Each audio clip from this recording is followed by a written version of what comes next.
There is an old saying that exists in every culture, even if the words change. When the table is full, everyone calls you family. When the table is empty, you eat alone. This story happened in a world of glass towers, luxury cars, and private jets. But its lesson is older than money itself. Because greed does not belong to one country. And love, when it is real, sounds the same in every language. This is the story of a billionaire who pretended to be dying, to discover who truly cared when the money was no longer promised. His name was James Williams. The media called him the Iron King. He built an empire from nothing. Real estate, logistics, private healthcare, global investments. His companies stretched from New York to London, from Dubai to Singapore. His mansion sat high on a quiet hill outside the city, protected by iron gates and silence. Inside, everything was polished, perfect, cold. But James lived alone. His wife had died years earlier, leaving behind 3 children and a family that never stopped knocking on his door. His eldest son, Marcus, spoke like a CEO in training. His daughter, Isabella, smiled softly but observed everything. His youngest son, Ethan, played the role of the caring son too well. Around them were the relatives, cousins, in-laws, old family friends. They called him Dad. They called him Uncle. They called him Sir. But James had learned something money could not erase. People often love what you provide, not who you are. And late at night, when the mansion was quiet, one question haunted him. If I disappear tomorrow, who would remember my good deeds? One night, James dreamed he was standing in a crowded city square. His pockets were filled with gold, yet no one looked at him. Then the gold spilled onto the ground. People rushed to collect it, but the gold turned to dust in their hands. And suddenly they turned on him. You wasted our time. You promised us everything. You owe us. James woke up gasping. He tried to dismiss it, tried to distract himself with work. But the dream followed him. So he called the only man he truly trusted. Not his children, not his lawyers. He called his friend Walter, an old advisor who had been with him since his first failed business. Walter listened quietly. Then he said, "A man doesn't need a storm to know if his roof is weak." James looked at him. "So what do I do?" Walter answered carefully, "Test the love around you. Because love that disappears when comfort disappears was never love." James hesitated.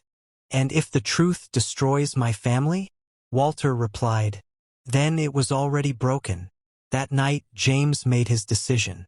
James met secretly with Dr. Collins, his private physician, and Philip, his attorney. He explained the plan. He would pretend to be dying, not for attention, not for revenge, but for truth. Dr. Collins objected. "James, this could permanently damage relationships." James responded calmly, "Doctor, I don't have relationships. I have dependents." Medical reports were prepared. Public appearances stopped. Whispers began.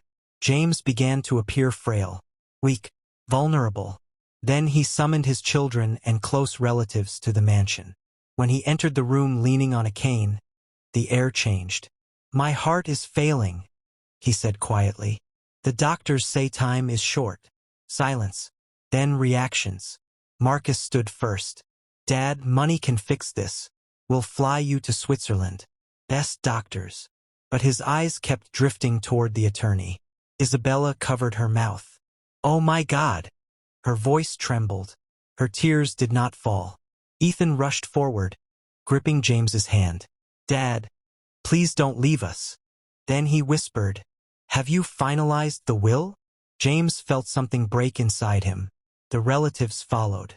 Loud prayers, public tears, private calculations. That night, James told Walter. They heard illness, but they listened for inheritance. Walter nodded. "People don't fear losing you. They fear losing access." Weeks passed. James stayed in a private hospital suite with discreet cameras. And he watched. Marcus called the lawyer constantly. How are the companies structured? What happens if he passes without changes? Isabella posted photos online. Pray for my father. Then quietly asked nurses about release procedures. Ethan cried publicly and argued privately. I deserve more. I'm the closest. Relatives began removing items from the mansion. Artwork, cars, jewelry. One cousin suggested dividing properties early to avoid conflict. James watched it all. And one night he whispered to Walter, "They are already burying me while I'm breathing."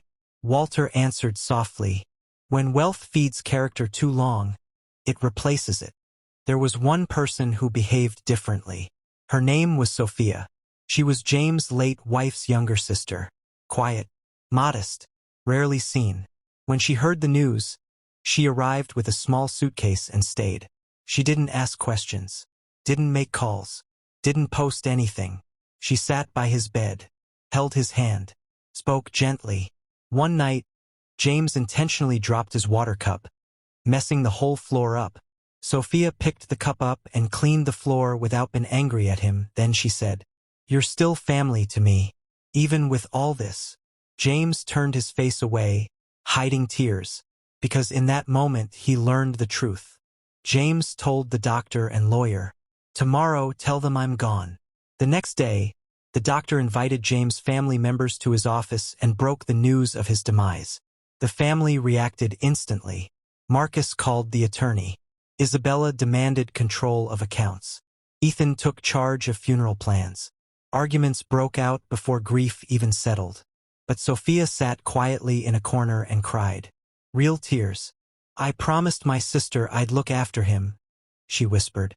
James stood up, removed the oxygen tube, and walked into the room.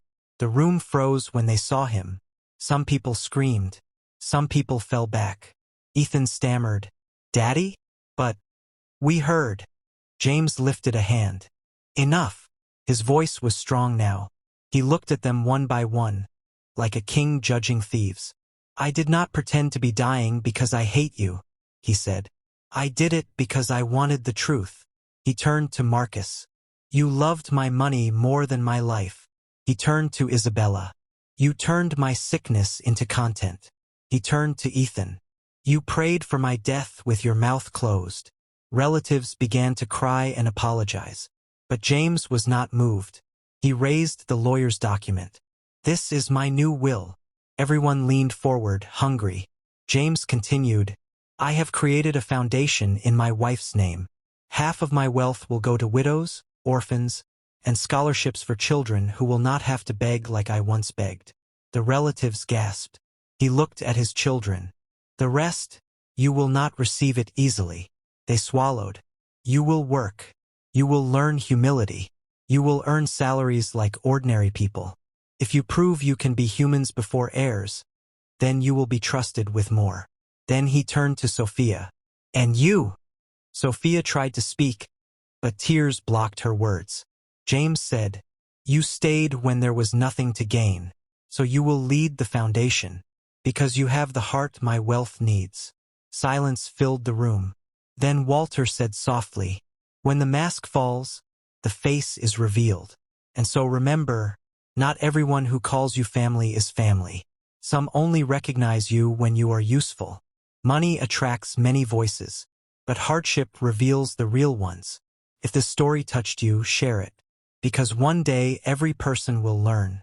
Love that survives loss is the only love worth keeping."